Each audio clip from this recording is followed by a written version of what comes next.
Hello everyone, स्वागत है आपका हमारे चैनल पे। और जो भी बीपीएससी एएसओ का एग्जाम को, एफएओ को लेकर, सीसी 71, बीएसओ, एडीओ, जो भी एग्जाम को टारगेट कर रहे हैं, जो लोग चाहते हैं कि फाइनल करें, तो ये जो है ना वीडियो आपके लिए है, ये कंटेंट आपके लिए है, ठीक है। इसमें हम लोग देखेंगे कैसे क्वेश्चन को सॉल्व करते हैं लोग मेंस में। जो लोग मेंस से डरते हैं ना कि मेंस हमको लिखने नहीं आता है, हम आंसर को फ्रेमिंग कैसे करेंगे, क्वेश्चन समझ में नहीं आता है, तो सारे डर आपका खत्म हो जाएगा। देखिए, ये बिहार के 69 में पूछा गया है। सारे जो है ना हम लोग क्वेश्चन को ऐसे ही डिस्कस करेंगे। भारत में ऊर्जा के स्रोत क्या हैं और घरेलू मांग की पूर्ति के लिए पर्याप्त है? भारत के लिए संभावित वैकल्पिक ऊर्जा स्रोत का क्या है और समालोचनात्मक विवरण प्रस्तुत करें। कुल मिला के भारत के ऊर्जा स्रोत के बारे में, मतलब भारत को एनर्जी कहाँ-कहाँ से मिलता है, फॉसिल फ्यूल से, नॉन फॉसिल फ्यूल से, रिन्यूएबल और नॉन रिन्यूएबल, इसके बारे में डिस्कस करना है आपको। क्या घरेलू मांग की पूर्ति के लिए पर्याप्त है? नहीं है, तभी तो हम लोग बाहर से इंपोर्ट करते हैं। अभी भी 70 से 80% जो तेल है ना, हम लोग पेट्रोलियम बाहर से इंपोर्ट करते हैं। भारत की संभावित वैकल्पिक ऊर्जा क्या है? और हम लोग जो इंपोर्ट करते हैं, अभी भी हम लोग कोयला से उत्पादन करते हैं बिजली। तो ऐसे में हमको रिन्यूएबल एनर्जी चाहिए, हमें वैकल्पिक स्रोत चाहिए, ठीक है?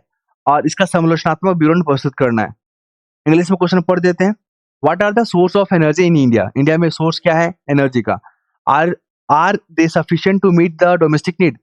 What are the possible alternative source of energy for India? And critically review करना आपको। यहाँ पे कुछ चुनौती भी बात करना है।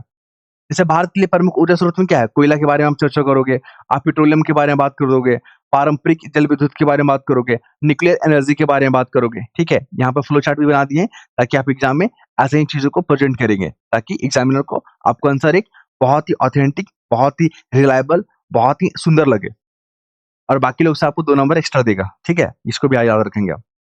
तो क्या ऊर्जा पर्याप्त घरेलू मांग के लिए है? यहाँ पे आंसर हो जाएगा नहीं, क्योंकि अभी भी जो है ना दुनिया की तीसरी सबसे बड़ी ऊर्जा खपत करने वाला अर्थव्यवस्था है। आप देखोगे इंटरनेशनल एनर्जी जो अ, संस्था है, उसके अनुसार 2040 तक दोगुना मांग हो सकता है।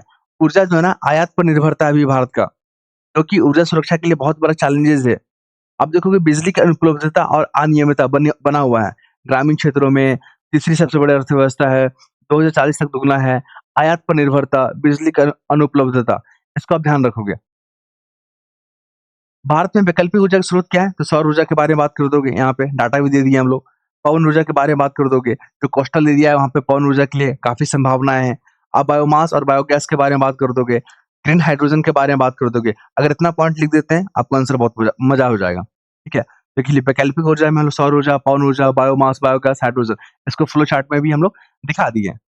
समालोचनात्मक रहेगा तो वहाँ पे सकारात्मक और नकारात्मक चीज़ों के बारे में बात करना है। जैसे कि यहाँ पे अभी भी सकारात्मक क्या है कि नवीकरणीय ऊर्जा के लिए जो सरकार ने पीएलआई और उज्ज्वला योजना को यहाँ पे बढ़ावा दे रहा है। अंतर्राष्ट्रीय सौर गठबंधन जैसी भूमिका यहाँ पे महत्वपूर्ण भूमिका निभा रही है। चुनौती की अगर बात करें तो वितरण प्रणाली को लेकर, कोयले पे निर्भरता, भंडारण तकनीक और ग्रीन हाइड्रोजन को लेकर भी संरचना बहुत अभाव है। निष्कर्ष में आप क्या लिखोगे कि भारत पारंपरिक ऊर्जा स्रोतों पर अत्यधिक निर्भर है, जो दीर्घकालिक रूप से टिकाऊ नहीं है और नवीकरणीय स्रोतों की संक्रमण, ऊर्जा सुरक्षा और पर्यावरणीय संतुलन के लिए अनिवार्य है। तो ऐसा कंक्लूजन लिखना होता है आपको, ठीक है? मेंस में क्या होता है? पहले इंट्रो, उसके बाद बॉडी पार्ट, उसके बाद निष्कर्ष लिखना होता है अकॉर्डिंग टू क्वेश्चन। मैंने जो है ना यहाँ पे टू द पॉइंट बात किया है ताकि आप लोग को बोरिंग ना लगे, आपको पढ़ने में मजा आए, कंटेंट एकदम टू द पॉइंट रहे, ताकि एग्जाम से पहले आप चीजों को रिवाइज कर सके। तो आप लोग जुड़ना चाहते हैं इस प्रोग्राम में, मैं यहाँ पे कॉन्टैक्ट नंबर लिख देता हूँ यहाँ पे। आगे देखिए, इससे पहले भी हमने जो है ना, ये अभी क्वेश्चन को डिस्कस किया है। तो ये सब चीज़ आपको देखने को मिलेगा हमारे कोर्स में, ठीक है?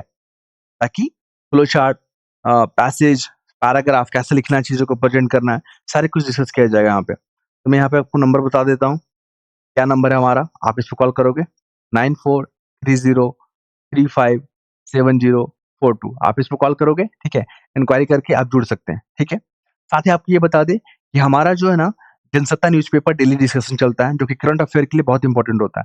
आप जिस एग्ज़ाम का भी फोकस कर रहे हो, चाहे UP PCS, BPSC, Uttarakhand PCS, है ना?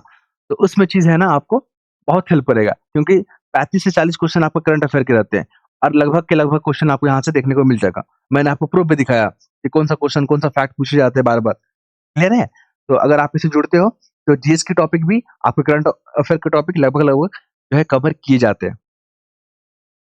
ओके, तो अगर आप लोगों को पसंद आएगा तो अपना फीडबैक, अपना कमेंट और अपना लाइक कंटिन्यू रखिएगा। ठीक है? धन्यवाद।